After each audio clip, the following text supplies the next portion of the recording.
Oke, sudah ya. Bismillahirrahmanirrahim. Assalamualaikum warahmatullahi wabarakatuh. Selamat sore rekan-rekan semuanya. Sebagaimana yang kami jadwalkan, KPK jam 5 sore ini akan menyampaikan terkait dengan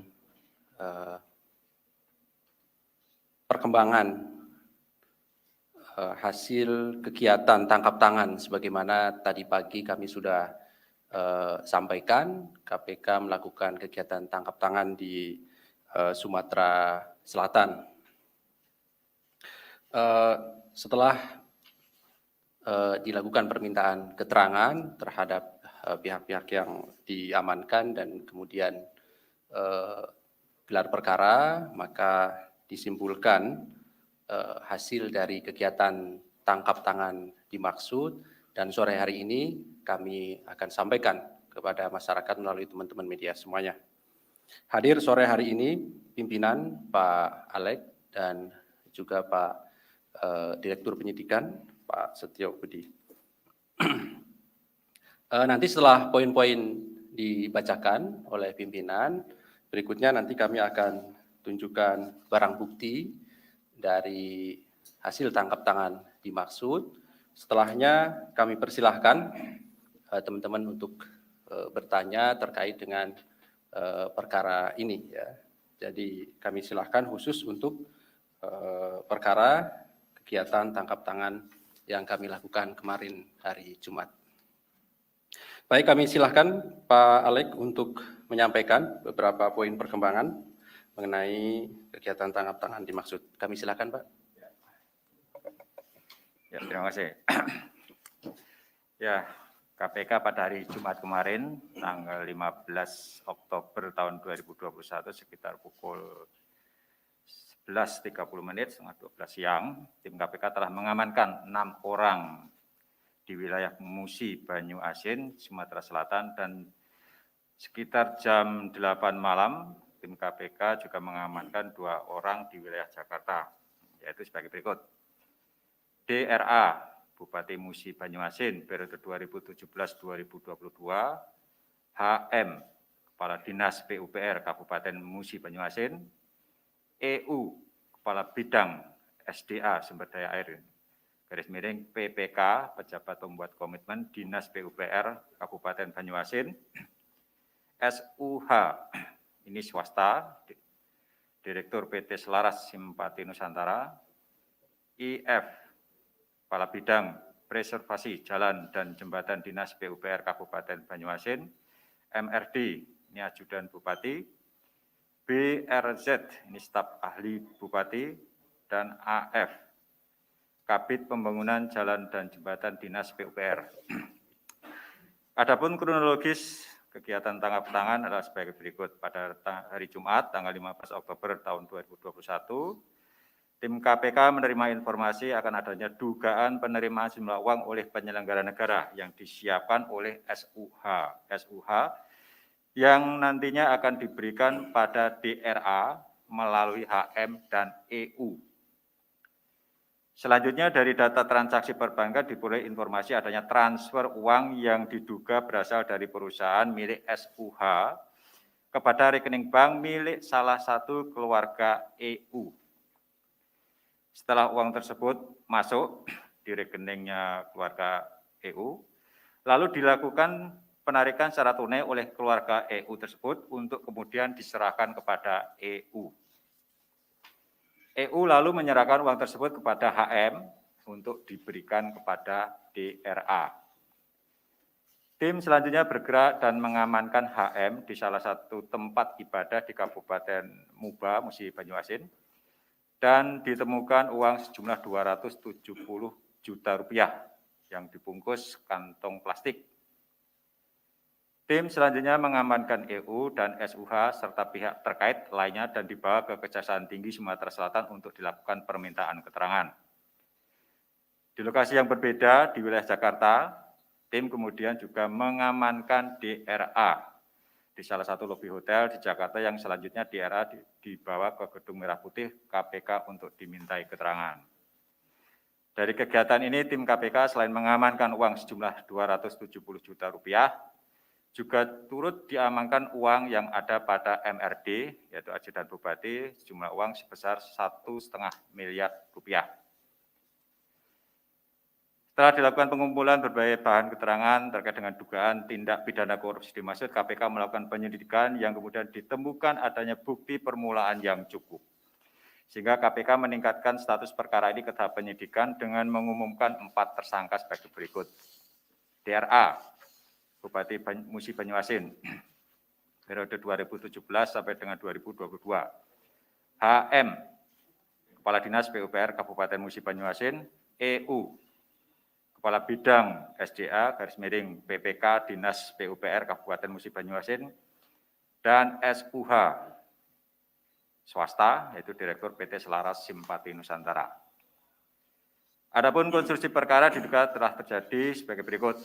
Pemerintah Kabupaten Musi Banyuasin tahun 2021 akan melaksanakan beberapa kegiatan proyek yang dananya bersumber dari APBD, APBDP tahun anggaran 2021 dan bantuan keuangan provinsi.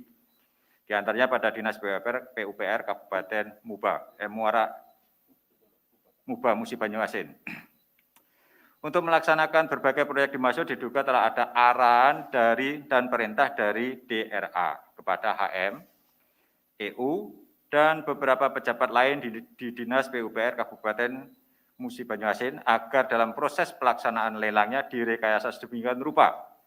Di antaranya dengan membuat list daftar paket pekerjaan dan telah pula ditentukan calon rekanan yang akan menjadi pelaksana pekerjaan tersebut. Selain itu, DRA juga telah menentukan adanya persentase pemberian fee dari setiap nilai proyek paket pekerjaan di Kabupaten Musi Banyuasin, yaitu 10% untuk DRA, 3 sampai dengan 5% untuk HM, dan 2 sampai 3% untuk EU serta pihak terkait lainnya. Untuk tahun anggaran 2021, pada bidang sumber daya air Dinas PUPR Kabupaten Muba, perusahaan milik SUH menjadi pemenang dalam 4 paket proyek, yaitu rehabilitasi daerah irigasi Ngulak 3 di Desa Ngulak 3, Kecamatan Sanga dengan nilai kontrak 2,39 miliar.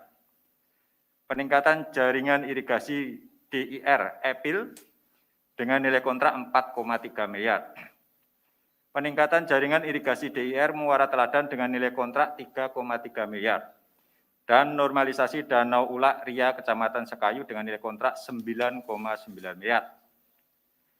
Total komitmen fee yang akan diterima oleh daerah dari SUH dari 4 proyek dimaksud sejumlah sekitar 2,6 miliar. Sebagai realisasi pemberian komitmen fee oleh SUH atas dimenangkannya 4 proyek paket pekerjaan di Dinas PUPR tersebut, diduga SUH telah menyerahkan sebagian uang tersebut kepada daerah melalui HM dan EU.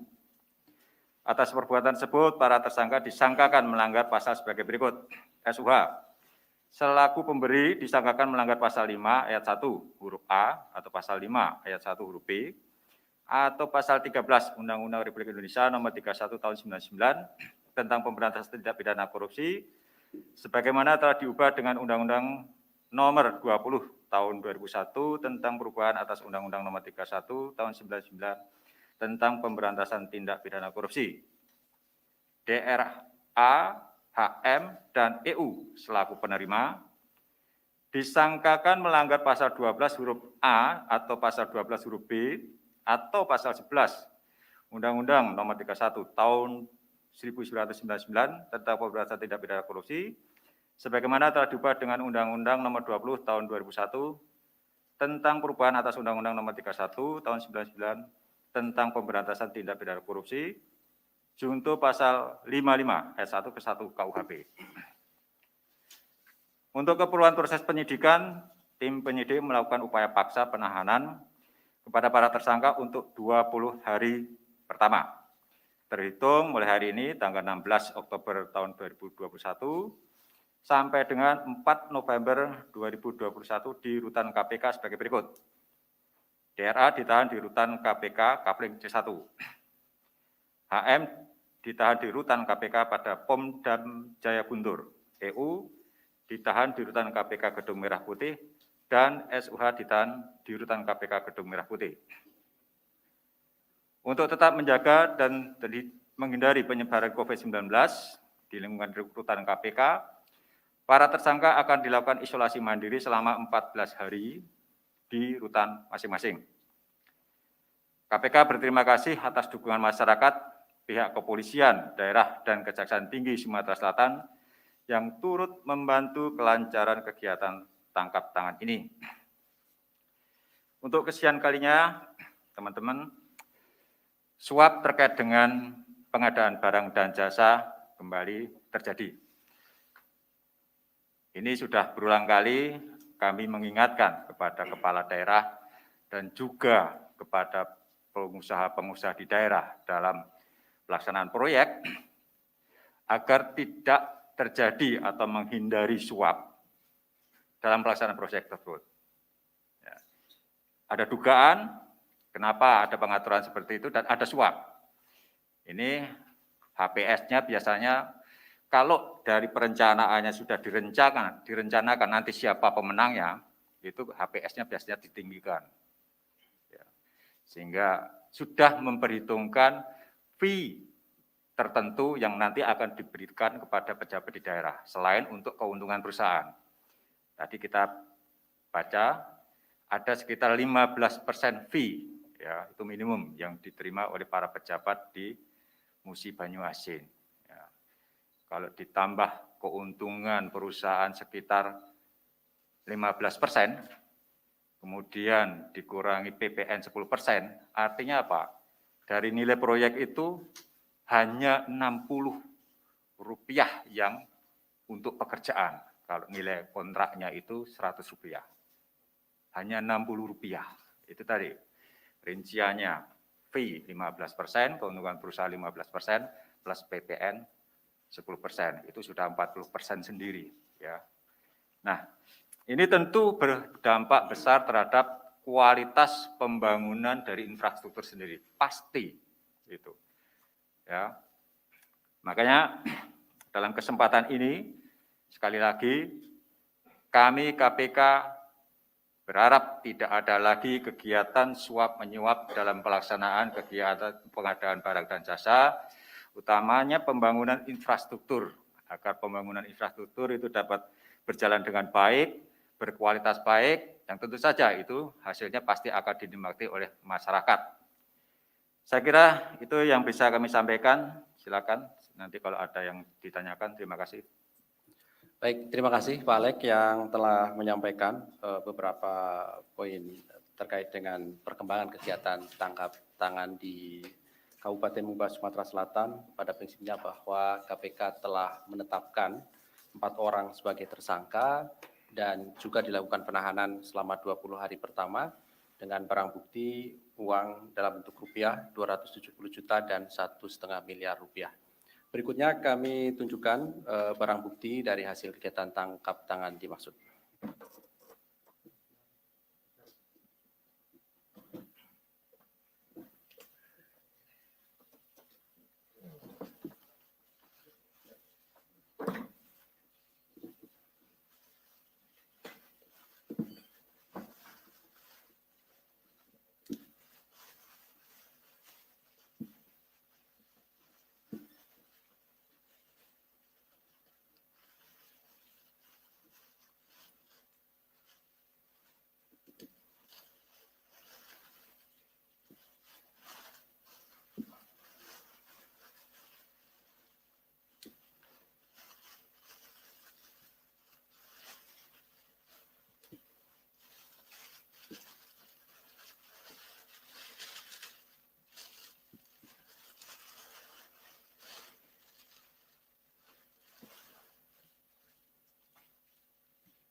Baik, kami silakan 3 orang penanya terkait dengan perkara ini ya.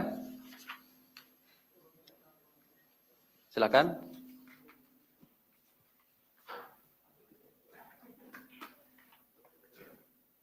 Gimana? Cukup jelas ya? Oke, di belakang 1. Ada lagi? Baik, 1 dulu mungkin ya. Silakan. Mas Fana ya? Ya, Oke. selamat sore Pak Alex, Mas Deo, Mas Jubir. Saya Fana dari berita1.com. Saya ingin bertanya soal ini aja, dinasti politik ini kan, Pak Dodi ini kan anak dari mantan Gubernur Sumatera Selatan, Pak Alex Nurdin. Pak Alex Nurdin sendiri sebelumnya juga 2 periode di Musi Banyuasin. Lalu beberapa kali juga KPK juga menangani kasus-kasus yang berhubungan dengan hubungan keluarga gitu. Kayak kemarin Probolinggo juga sama istri.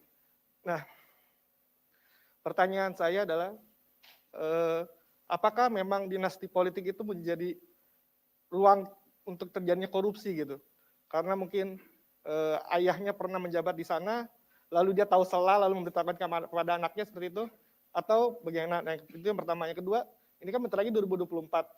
Apakah KPK juga akan mendorong agar KPU misalkan penyelenggaraan pemilu untuk membatasi agar tidak ada lagi dinasti politik gitu? Terima kasih. Baik, Mas Fana, ada lagi? Oke, sebelah kiri ada? 1 dulu ya. Oke, 2. Silakan. Apakah KPK sudah mendalami tentang peruntukan uang yang diminta oleh Pak Bupati ini? Terbilang kan kalau sekarang Pak Bupati kan berasal dari partai yang berlambang kuning itu kan, dan partai itu lagi mengumpulkan dana untuk Pilpres 2020. Apakah mungkin dana ini dikumpulkan oleh Pak Bupati untuk penggalangan dana partai tersebut gitu, Mas? Terima kasih Mas Chandra ya. Terakhir saya beri kesempatan 1 orang. Oke, kalau tidak ada cukup 2 dulu ya. Ada Mas? Enggak ada ya? Baik. Ya, ini persoalan dinasti politik itu saya kira sudah lama ya menjadi keprihatinan kita bersama. Saya kira tidak hanya yang terjadi di Musi Banyuasin saat ini, sebelum-sebelumnya KPK juga melakukan penindakan terhadap beberapa kepala daerah yang ya ada kaitannya dengan dinasti politik. Sebelumnya kan ada Probolinggo, ya, sebelumnya mungkin ada di Cimahi, ya. Nah, itu kan beberapa kegiatan, dan di Kalimantan Timur itu kan juga ada penangkapan terhadap kepala daerah yang istrinya atau suaminya itu menjadi ketua DPRD dan seterusnya ini.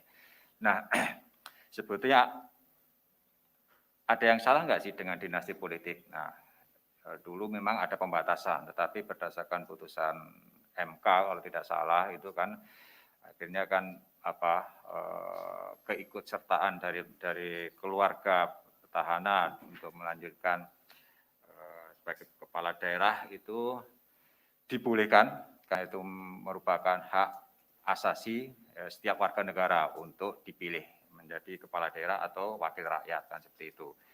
Ya akhirnya muncullah dinasti-dinasti politik di beberapa daerah ya, yang ya ini menjadi salah satu, betul mungkin menjadi salah satu pintu masuk terjadinya tindak pidana korupsi, bisa jadi juga ya. Karena apa? Kita melihat ketika kepala daerah itu selama beberapa periode dipimpin oleh kerabat atau keluarga ya atau dinasti tadi, evaluasi terhadap pemerintahan 5 tahun sebelumnya itu enggak berjalan. Ada kecenderungan penggantinya itu kalau dari keluarga pasti dia akan menutup kekurangan, kelemahan yang dilakukan pemerintah dan cenderung meneruskan kebiasaan-kebiasaan yang dilakukan pimpinan sebelumnya. Itu yang terjadi, kan seperti itu. Di samping juga dinasti politik ini kan menyangkut juga kebutuhan pendanaan dalam pemilihan kepala daerah atau pemilihan anggota legislatif. Kita ketahui bersama bahwa memang mahal sekali untuk mencalonkan diri sebagai kepala daerah itu dan juga anggota legislatif. Butuh biaya yang besar, dan itu juga karena masyarakat atau konstituen sendiri, pemilih sendiri yang menurut kami di KPK, dari kajian KPK itu juga yang menyebabkan biaya politik itu mahal, ya. Ada tuntutan dari masyarakat, ya, kita tahu semuanya. Ketika ikut dalam suatu kampanye atau diundang untuk menegakkan program, ada sesuatu yang diberikan atau yang dituntut oleh rakyat itu. Dan kita tahu juga ketika menjelang pemilihan atau hari pencoblosan, itu ada pemberian atau istilah umumnya itu serangan fajar, pemberian uang kepada rakyat masyarakat. Itu yang menyebabkan biaya politik menjadi sangat mahal. Belum lagi juga adanya tuntutan atau permintaan yang kita kenal dengan istilahnya itu uang mahar untuk mencari kendaraan politik di parpol-parpol itu. Nah, itu sesuatu yang meskipun tidak terungkap secara terbuka, tapi kita semuanya mendengar dan itu sudah sering disampaikan oleh calon-calon kepala daerah ini. Ini tentu menjadi perhatian kami di KPK. Ya. Kami sudah melakukan kajian sebetulnya bersama LIPI, ya, agar ada alokasi dana yang cukup dari APBN kepada parpol. Yang tujuannya apa? Supaya partai politik itu dikelola dengan profesional, dikelola dengan benar, kaderisasinya juga benar, ya. Kemudian juga terkait dengan pendanaannya. Selain itu harapannya apa? Ketika ada cukup dana APBN atau APBD masuk ke dalam partai politik, pengawas pemerintah itu bisa masuk untuk melakukan evaluasi terhadap penggunaan dana di dalam partai politik itu, termasuk juga terkait dengan bagaimana mekanisme pengelolaan atau manajemen di dalam partai politik itu. Kita ingin partai politik itu dikelola dengan profesional, yang kita tahu bahwa itu juga menjadi sokok guru dalam negara demokrasi, partai politik itu. Kita nggak bisa menafikan peran penting dari partai politik itu, karena kita sudah sepakat, kita menganut sistem demokrasi, kan seperti itu. Ya, keberadaannya diwakili oleh partai politik. Tapi sejauh ini pendanaan partai politik itu dari APBN atau APBD itu masih sangat minim, ya, sehingga mau nggak mau ketika partai politik mencalonkan kadernya atau orang lain bahkan, ya, itu mereka diminta untuk mengeluarkan biaya sendiri dan itu tidak murah. Ya. Mendagri, dari survei Mendagri itu paling tidak 30 miliar yang dikeluarkan oleh calon kepala daerah setingkat bupati atau wali kota. Kalau ingin menang, bahkan itu dia harus menyediakan sampai dengan 60 sampai 75 miliar. Di beberapa daerah itu ada yang di atas 100 miliar. Tidak cukup penghasilan seorang kepala daerah selama 5 tahun untuk menggantikan biaya yang dia keluarkan. Nah, kalau itu berasal dari sponsor, ya nanti imbalannya apa? Ya bagi-bagi proyek, ya. Bagi-bagi proyek sejak perencanaan di dalam proses perencanaan APBD itu. Nanti sudah ditentukan proyek ini nanti siapa yang akan mengerjakan. Nah, yang terjadi seperti itu di Musi Banyuasin dan juga di daerah lain nyaris hampir sama terkait proses PBJ. Itu kebanyakan proses lelangnya hanya formalitas, ya. Itu juga rata-rata harga perkiraan sendiri itu juga sudah di markup, ditinggikan, ya.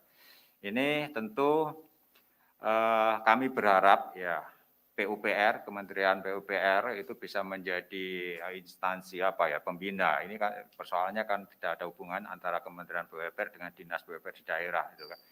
Bisa jadi hanya beda kabupaten yang berbatasan sungai, ya, untuk pembangunan jalan dengan kualitas yang sama, anggarannya bisa beda, ya kan, HPS-nya beda. Siapa yang menentukan standar HPS itu? Itu yang harus kita pikirkan, itu harus ada bahwa kualitas jalan itu harus ada yang menilai, HPS-nya juga harus ada yang menilai, yang menentukan, supaya apa? Tidak ada disparitas HPS antar daerah, antar wilayah itu, ya.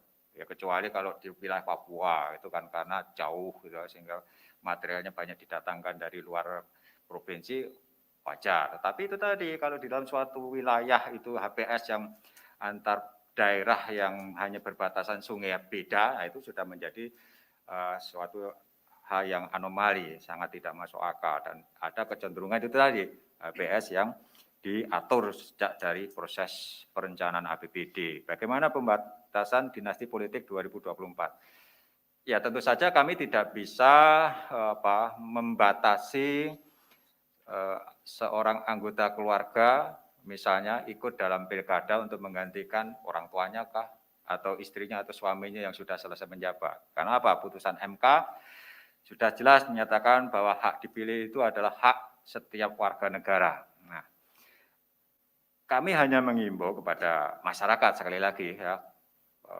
demokrasi yang cerdas itu kan tidak hanya menuntut independensi atau integritas dari calon kepala daerah, penyelenggara penting juga integritas, dan yang lebih penting para pemilih itu juga harus berintegritas dan cerdas, kan gitu kan. Jadi kalau para pemilihnya masih terbujuk dengan pemberian uang, ya akhirnya demokrasi kita yang menjadi kayak semacam prinsip hukum dagang kan, ya membeli suara nanti ya hitung-hitungannya ketika terpilih itu akan dihitung untung ruginya, kan seperti itu. Ini tentu tidak sehat dalam proses demokrasi kita, gitu kan. KPK senantiasa biasanya menjelang pilkada atau pemilu selalu menghimbau kepada masyarakat pemilih itu untuk dan juga kepada calon untuk menghindari politik uang itu, atau masyarakat diharapkan menolak untuk setiap tawaran bujuk rayu untuk memilih calon tersebut dengan imbalan uang. Sebaliknya dari para calon juga kita berharap tidak menjanjikan atau memberikan sesuatu kepada masyarakat sebagai pemilih, sehingga pilkada, pileg itu diharapkan dapat berjalan dengan transparan dan pemilu dapat terselenggara dengan integritas yang baik, kan seperti itu. Terkait dengan peruntukan uang suap, nah kita belum mendalami ya dari tadi ya, kalau suap terkait proyek tadi kan 270 juta, ya, itu terkait dengan proyek yang dimenangkan oleh SUH itu ya, bagian dari berapa tadi, sekitar 15% dari keseluruhan komitmen fee yang nanti akan diberikan. Sedangkan yang 1,5 miliar itu kan masih didalami, itu uang dari mana dan kaitannya dengan apa yang 1,5 miliar.